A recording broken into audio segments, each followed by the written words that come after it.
Triangle, ठीक है। तो देखो, a plane figure which is bounded by 3 line segments is called a triangle, ठीक। ऐसा देखो, वैसा कोई प्लेन फिगर जो किससे बाउंडेड हो, 3 लाइन सेगमेंट से, ठीक। ये तो मेरा क्या कहलाएगा, ट्रायंगल कहलाएगा। यहाँ पे देखो, ये ए बी से क्या हो गया, ट्रायंगल हो गया। तो ये तुम्हारा जो बन रहा है ना, ये ए बी जो ये लाइन सेगमेंट है, इसको हम क्या बोलेंगे, साइड बोलेंगे। तो ये हो गया साइड, साइड या फिर इसको आर्म भी बोलते हैं, ठीक ना। और ये वाला क्या हो जाएगा, एंगल हो जाएगा। और इस पॉइंट्स को जहां पे दोनों साइड क्या करता है, मीट करता है, तो उस पॉइंट को हम क्या बोलेंगे, वर्टेक्स बोलेंगे, वर्टेक्स।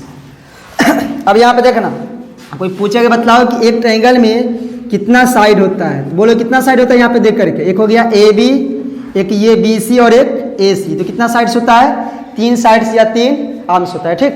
यहाँ पे हम लिख देते हैं, यहाँ पे लिख लो सब, ठीक है। A triangle has, a triangle has 3 sides and 3 भी एंगल्स भी होता है। देखो, एक एंगल्स ये हुआ, एक एंगल ये और एक एंगल ये। तो 3 एंगल्स और वर्टेक्स भी कितना हो जाएगा, एक ये और एक ये और ये, तो 3 वर्टिसेस भी हो जाएगा, ठीक। तो ट्रायंगल हैज 3 साइड्स, 3 एंगल्स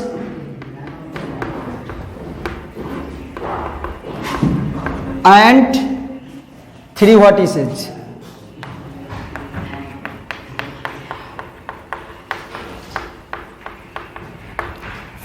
अब ये समझ में गया, यहाँ पे एक ट्रायंगल के पास कितना साइड्स होता है, तो 3 साइड्स, 3 एंगल्स एंड 3 वर्टिसेस। अब देखो, इस 3 साइड्स को हम नाम कैसे लिखेंगे, ठीक। यहाँ पे देखना सर, तो ये 3 साइड्स, यहाँ ये साइड हो गया एक ए और बी, तो ये साइड हो गया ए बी। तो इसको हम ए बी भी लिख सकते हैं और बी ए भी लिख सकते हैं, दोनों सही है। ए बी लिखो फिर, या फिर बी ए लिखो। तो एक हो गया ए बी, फिर अब यहाँ पे आओ, बी सी लिखो तो, या फिर सी बी लिखो तो ये बी सी और सी बी। एंड ए सी बोलो तो, या फिर सी ए बोलो तो, ए सी और सी ए। ये मेरा 3 गो साइड्स हो गया। इस तरह से इसका नाम हम लिखेंगे, ठीक। अब उसके बाद हम देखेंगे 3 एंगल्स।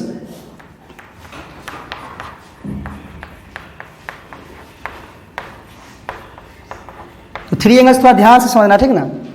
हम इसको एंगल्स का नाम हम 3 तरह से लिख सकते हैं। कितना तरह से, 3। एक यहाँ पे देखना, जहाँ पे ये मेरा एंगल कहाँ पे बन रहा है, तो जिस वर्टेक्स पे एंगल बन रहा है ना, एक अकेला उसका नाम लिख दो ऐसे, एंगल का साइन दे दो, और तो ये हो गया एंगल ए, ठीक। और इसको 2 तरह से कैसे लिख सकते हैं, सो देखना ध्यान से। यहाँ एंगल, यहाँ पे एंगल बन रहा है, तो इस एंगल को हमको नाम देना है, तो ऐसे लिखेंगे, इसको बीच में लिखेंगे ऐसे, एंगल बी ए सी। और फिर ऐसे भी हम चल सकते हैं, एंगल सी ए बी। तो ये हो जाएगा तुम्हारा, तो एंगल ए और एंगल बी ए सी, या फिर एंगल सी ए बी। तो हम एक इस एंगल को हम इस तरह से 3 तरह से लिख सकते हैं, ठीक। अब तो एक ये हो गया, फिर एंगल बी देखो, अब इसको हम क्या लिख सकते हैं, एक एंगल बी हो जाएगा, और इसको हम क्या लिख सकते हैं, तो ए बी सी और सी बी ए। तो एंगल ए बी सी और एंगल सी बी ए, एंगल सी बी ए। फिर तीसरा एंगल क्या है, तो एंगल सी है, एंड एंगल सी। इसको और हम क्या लिख सकते हैं, तो ए सी बी और बी सी ए। तो एंगल ए सी बी और एंगल बी सी ए। तो इस तरह से हम एंगल को, कोई भी जो ट्रायंगल दिया हुआ रहेगा तो उसका हम एंगल्स का नाम इस तरह से लिख सकते हैं, ठीक। अब उसके बाद लास्ट क्या बचा, तो 3 वर्टिसेस का। यहाँ पे देखो 3 vertices.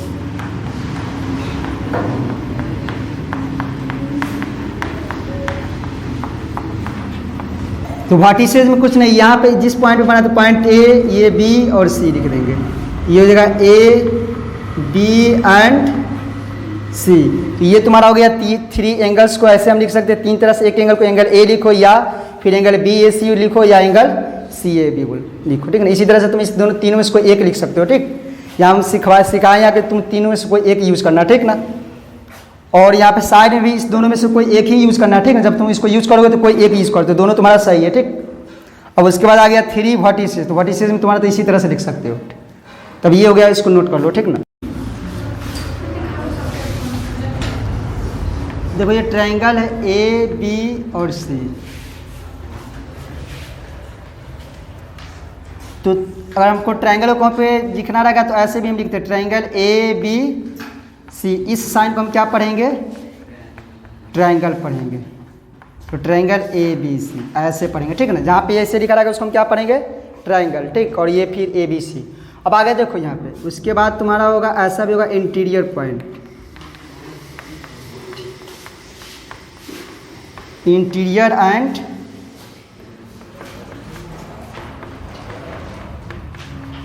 Exterior of a triangle.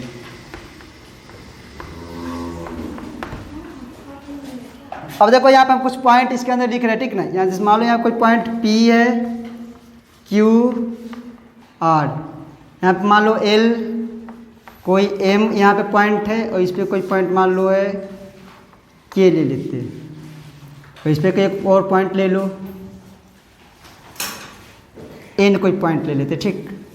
अब देखो तुमको पूछेगा ऐसे क्वेश्चन आएगा कि पॉइंट P Q R है जो बताओ कहाँ पे लाई कर रहा है, ठीक। यानी तो ऐसे जो बताओ ये ट्रायंगल ए बी सी में जो कौन सा पॉइंट इंटीरियर है और कौन सा एक्सटीरियर है और कौन सा ऑन द ट्रायंगल है, ठीक है। या फिर ऑन द साइड ऐसे भी पूछ सकता है।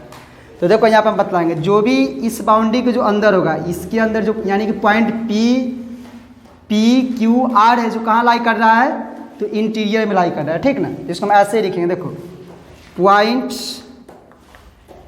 P Q and R lie interior of triangle A B C, ठीक। ये हो गया।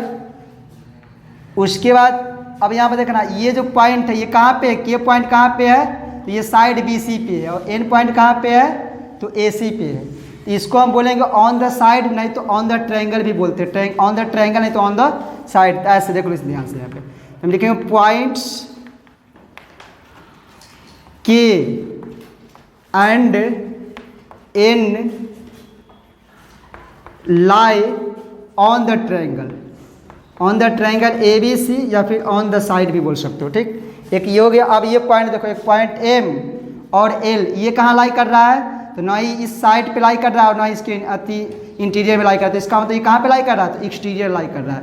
तो पॉइंट एम फिर पॉइंट एल लाई और यहाँ पे हो जाएगा एक्सटीरियर ऑफ ट्रायंगल, ठीक। तो points M and L lie exterior हो जाएगा,